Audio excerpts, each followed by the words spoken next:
Assalamualaikum warahmatullahi wabarakatuh. Salam sejahtera bagi kita semua. Semangat pagi. Selamat datang di channel Aryawan Eko, channel edukasi di seri pelajaran statistika dan data analisis. Pada video kali ini topik bahasan kita adalah analisis data deret waktu atau time series, subtopik metode dekomposisi. Sebelum lanjut, mohon dukungannya untuk subscribe, like, share, dan komen. Metode dekomposisi adalah salah satu metode dalam analisa data time series dengan cara mendekomposisi atau memecah data menjadi beberapa komponen. Data time series mungkin mengandung beberapa komponen, yaitu satu, trend atau T. Yang kedua, musim atau seasonal variation atau S. Yang ketiga, siklus atau cyclical variation atau C. Dan yang keempat adalah irregular variation atau error atau residu atau sisaan atau I. Y mungkin terdiri dari T, S, C, dan I. Kecuali data tahunan yang tidak ada faktor musim, sehingga Y adalah terdiri dari T, C, dan I. Komponen data. Pertama, tren. Tren adalah kecenderungan umum data yang bergerak dalam jangka panjang. Tren bisa tren linier atau tren non-linier seperti ini. Kedua, musim atau seasonal variation atau S. Ini adalah pergerakan data yang membentuk pola tertentu dalam satu tahun dan berulang setiap tahunnya. Jadi misalnya bentuknya seperti ini setiap tahun, tahun depan juga seperti ini lagi, tahun depannya seperti ini lagi. Jadi setiap tahun berulang. Data time series yang dapat diamati faktor musim adalah data time series yang memiliki lebih dari satu data per tahunnya. Misalnya data semesteran, ini ada 2 musim. Data triwulanan, ada 3 musim. Ada data kuartalan, ada 4 musim. Dan data bulanan, ada 12 musim. Komponen yang ketiga, siklus atau cyclical variation atau C. Ini adalah pergerakan pola data naik turun dalam jangka panjang, biasanya lebih dari 1 tahun. Seperti ini gambarannya. Yang keempat adalah irregular variation atau I. Bisa juga disebut residu atau error. Ini fluktuasi acak yang belum dapat dijelaskan. Tujuan analisa dekomposisi adalah 1. Melihat apakah ada pengaruh musim. Yang kedua, mengamati bentuk pola pengaruh musim. 3. Mengamati data yang sudah dihilangkan pengaruh musimnya. 4. Peramalan nilai yang akan datang. Peramalan atau forecasting dengan metode dekomposisi. Yang digunakan di sini adalah model dekomposisi multiplikatif, yaitu Y sama dengan T kali S kali C kali I. Langkah-langkah metode dekomposisi. Pertama, mencari pengaruh musim atau S. Yang kedua, bagi Y dengan S. Y dibagi S sama dengan tinggal T, C, dan I. Ya. Data ini disebut juga deseasonalize. Yang ketiga, dari data TCI ini dicari persamaan trennya. Yang keempat, bagi data TCI dengan T. TCI dibagi T menjadi C dan I saja. Yang kelima, dari data CI kita akan cari C-nya, siklusnya. Yang keenam, lakukan peramalan, yaitu F sama dengan T kali S kali C. Contoh soal. Buatlah ramalan penjualan PT CBA tahun 2023 dan 2024 setiap kuartal dengan metode dekomposisi. Data penjualan PT CBA tahun 2020 sampai dengan 2022 dalam miliar rupiah adalah seperti ini. Di sini setiap tahun ada 4 data karena datanya adalah kuartalan, Q1, Q2, Q3, Q4. Mari kita coba selesaikan. Pertama, siapkan data di Excel dan plot data. Ini kita siapkan data ini di Excel. Kita berikan kode T di sini dari 1, 2, 3, 4, 5, 6, 7, 8, 9, 10, 11, 12. Plotnya adalah seperti ini. Setiap tahun ada 4 data. Nah, ini apakah ada pola tertentu dari musimnya? Kita akan lihat nanti. Pertama, mencari komponen indeks musim atau S. Lakukan MA4 atau moving average 4 untuk data Y. Nah, setelah kita siapkan data di Excel, ini Y ini, data sales, data penjualan di kolom kedua. Kolom 1 adalah kode T 1 sampai dengan 12. Kolom kedua data Y, data sales ya. Dan kemudian ini data sales ini kita moving average 4. Moving average adalah rata-rata bergerak. Mengapa MA4? Karena jumlah musim ada 4 per tahun. Kalau misalnya ada 12 per tahun, maka tentu ini MA12. MA4 berarti moving average untuk 4 data bergerak, hasilnya diletakkan di tengah. Kita melakukan rata-rata bergerak untuk 4 data 24, 31, 21, dan 42. Ini kita rata-ratakan. Hasilnya adalah 29,5. Nah, ini seharusnya diletakkan di tengah antara 31 dan 21 di tengah. Tapi karena tidak sebaris dengan baik 31 atau 21, jadi kita letakkan sementara sebaris dengan 31. Kemudian kita lanjutkan moving average yang selanjutnya, yaitu 31, 21, 42, dan 27. Kita rata-ratakan dan dapatkan adalah rata-ratanya 30,25. Terhadap MA4 yang tadi, kita lakukan MA2. Jadi 29,5 dan 30,25 ini kita rata-ratakan. Ya. Nah, hasilnya adalah sebaris dengan Y21 ini. Di sini ya, di antara yang pertama tadi MA4 di sini dan MA4 yang di sini. Sehingga ini hasil dari MA2 29,875 ini adalah sebaris dengan Y21. Jika jumlah musimnya ganjil, misalnya 3, maka dilakukan MA3 dan tidak harus dilanjutkan dengan MA2 karena posisinya sudah di tengah dan sebaris dengan data yang di tengah. Selanjutnya, bagi data Y dengan hasil MA. Dalam hal ini MA2. Data Y dibagi dengan MA. Ini MA2. 21 dibagi dengan 29,875. Hasilnya 0,70293. Selanjutnya kita kelompokkan hasil pembagian tadi yang ada di kolom 5. Ini kemudian kita masukkan ke dalam kotak ini untuk kita kelompokkan menurut musimnya. Misalkan 0,70293. Ini adalah tahun 2020 kuartal 3. Sehingga kita letakkan di sini 2020 kuartal 3. Dan bawahnya 1,36585 itu adalah tahun 2020 kuartal keempat.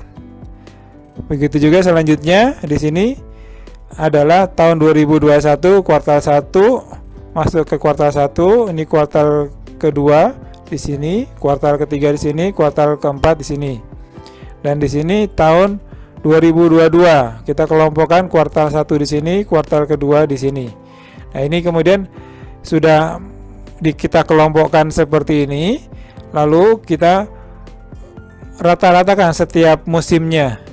Jadi antara 0,850394 dan 0,8391161 rata-ratanya adalah 0,844777 dan begitu seterusnya.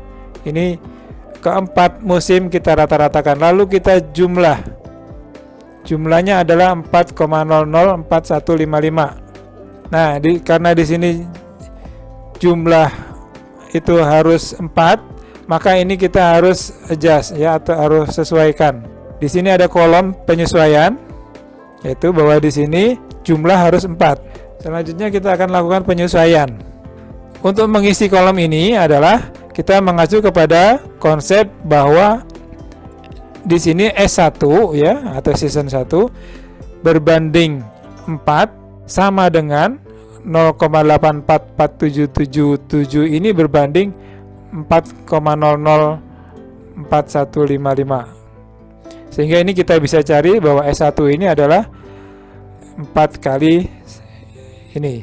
Kemudian hasilnya adalah 0,843901, kita letakkan di kuartal 1 di musim 1 ini. Kemudian yang kedua, S kedua atau kuartal kedua.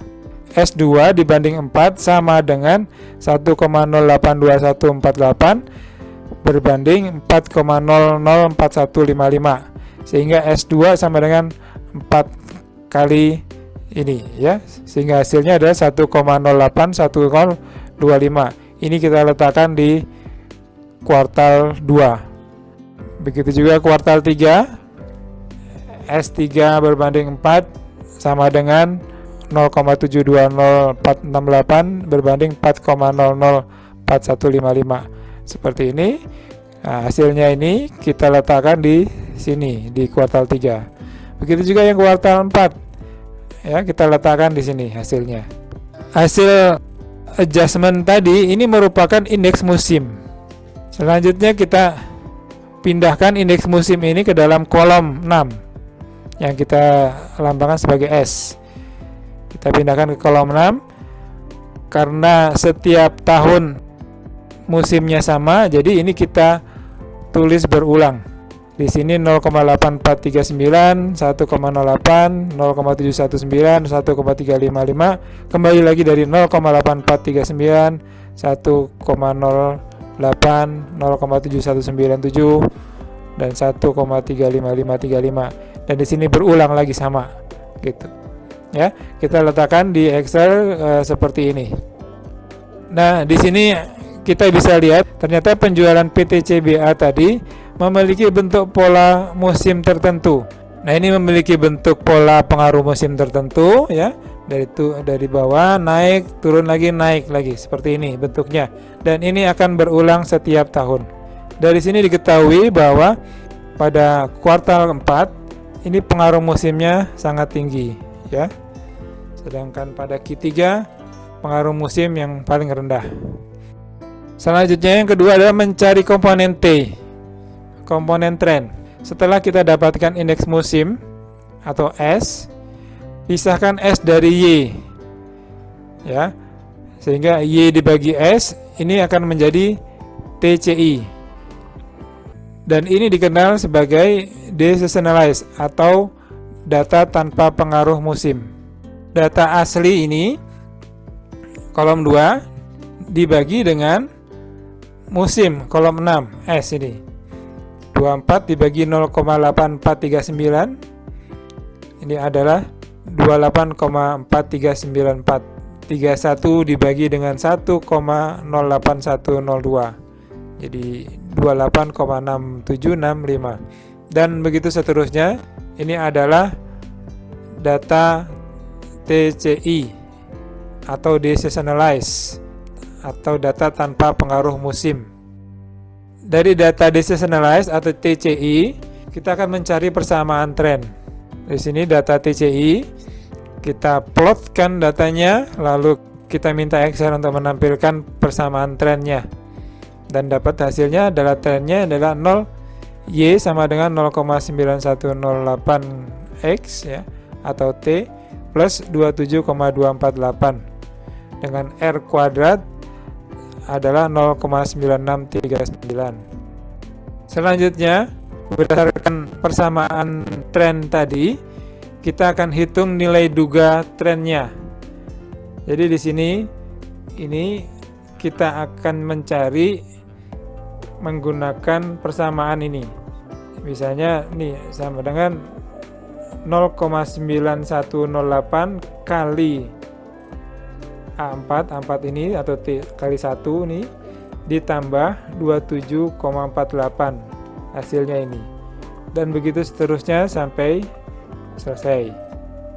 Ini adalah faktor T, tren, data tren. Yang ketiga adalah mencari komponen siklik atau C.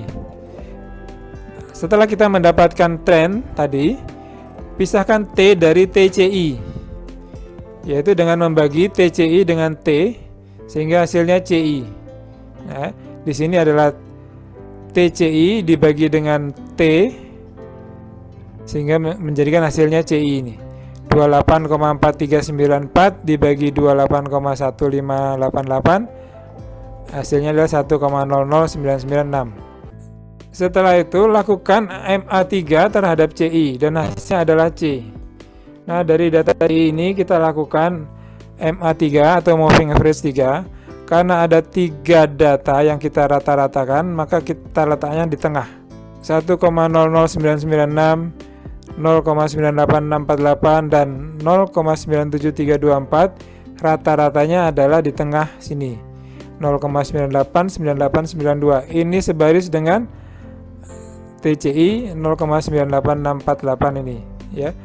Dan begitu semua rata-rata bergerak ke bawah sampai selesai. Hasilnya ini adalah siklus. Ini terlihat mendekati nilai 1, yang berarti siklus dapat diabaikan. Data Y sudah terdekomposisi atau terpecah menjadi T, S, dan C. Nah, kita lakukan pengumpulan data tadi ya. Dari kolom 1 itu kode T, kolom 2 adalah salesnya, penjualannya, dan kolom 6 adalah musim, seperti ini musimnya. Kolom 8 adalah T tadi ya, ini ya hasil nilai T nya, dan kolom 10 adalah C. Selanjutnya kita akan lakukan peramalan atau forecasting. F sama dengan T kali S kali C. Di sini ya. Jadi kita buat seperti ini keseluruhannya, bahwa di sini data aktual dari 2020 sampai dengan 2022, data sampai sini, dan di bawahnya ini adalah data waktu yang akan datang. 2023 kuartal 1, 2, 3 dan 4. Tahun 2024 kuartal 1, 2, 3 dan 4. Ini adalah forecast-nya di sini yang akan kita lakukan peramalan. Untuk S, karena Q1, Q2, Q3, Q4 adalah polanya sama dengan setiap tahun berulang, maka kita bisa isi dengan pola musim yang kita dapatkan tadi. Begitu juga tahun 2024. Ya, polanya sama. Selanjutnya untuk mencari T, di sini kita dengan rumus persamaan yang diperoleh tadi, rumus persamaan tren, itu T-nya kita ganti dengan T selanjutnya, T13, 14, 15, 16, 17 sampai dengan 20. Inilah hasil T-nya. Dan kemudian siklusnya kita bisa asumsikan mendekati 1, dalam arti siklus kita abaikan. Sehingga untuk forecast-nya atau peramalannya adalah T dikali S kali C ya. 39,0884 dikali 0,843901 kali 1 adalah 32,98673. Ini dan seterusnya seperti itu. Ini adalah forecast-nya atau peramalannya untuk tahun 2023 dan 2024 setiap kuartal. Sedangkan data di sini 162,3526 ini adalah total per tahun 2023, dan 176,9254 ini penjumlahan tahun 2024. Sehingga kita bisa tulis kembali bahwa peramalan atau forecasting ini ya, ada F sama dengan T kali S kali C. Jadi seperti ini tadi. Forecast-nya di sini adalah jumlah tahunannya tahun 2023, di sini jumlah tahunannya 2024. Dengan nilai C diasumsikan 100% atau 1. Artinya siklus diabaikan. Sehingga peramalan prediksi penjualan tahun 2023 adalah 162,35 miliar. Dan peramalan atau prediksi penjualan di tahun 2024 adalah 176,93 miliar. Nah, jika kita akan melihat chart data aktual versus deseasonalized, ini bisa kita lihat seperti ini, bahwa yang biru ini adalah data aktual, data aslinya, sedangkan yang warna coklat muda ini adalah deseasonalized. Di sini kalau misalnya tidak ada pengaruh musim, maka penjualannya seperti ini. ya data penjualan seperti di sini yang mengikuti deseasonalize ini. Gitu. Deseasonalize adalah data setelah dihilangkan pengaruh musim. Demikian yang bisa saya sampaikan tentang metode dekomposisi. Semoga bermanfaat. Jika ada pertanyaan, silakan tulis di kolom komentar. Dan jangan lupa untuk subscribe, like, share, dan komen. Terima kasih sudah menonton. Wassalamualaikum warahmatullahi wabarakatuh.